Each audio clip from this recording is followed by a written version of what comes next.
মাতব্বর সাহেব, আমাদের গ্রামের পরিবেশটা কিন্তু দিন দিন সুন্দর হয়ে যাইতেছে। ঠিকই করছিস ভাবি। হ্যাঁ ভাইয়া এরম কি খিলায় দিন দিন এরম একবারে সিকনার সেক্সি হয়ে যাইতেছেন। কি যে কোন না মাতব্বর সাহেব, সবই তো আপনার কি পেয়া। আচ্ছা মাতব্বর সাহেব, গ্রামের প্রত্যেকটা মিয়া আপনার প্রতি এত আসক্ত, কাহিনী কি? আরে পাগলা, এগুলা তো গোপন বিষয়, এগুলা তো কাউকে বলা লাগে না। তারপরে দুজন শুনতে চাইলি আমার কাছের লোক, তোকে বলাই যায়। শোন, তুই সকালে ঘুম থেকে উঠেই তুই যে মিয়ার এদের মুখের উপর দিয়ে এরম কোমল স্পর্শ দিবি, দেখবি যে সেই মেয়েই তোর বস। তুই যা কবি তাই শুনবো।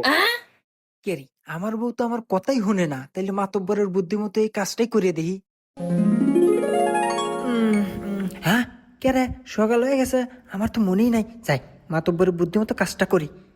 লে লে লে লে লে।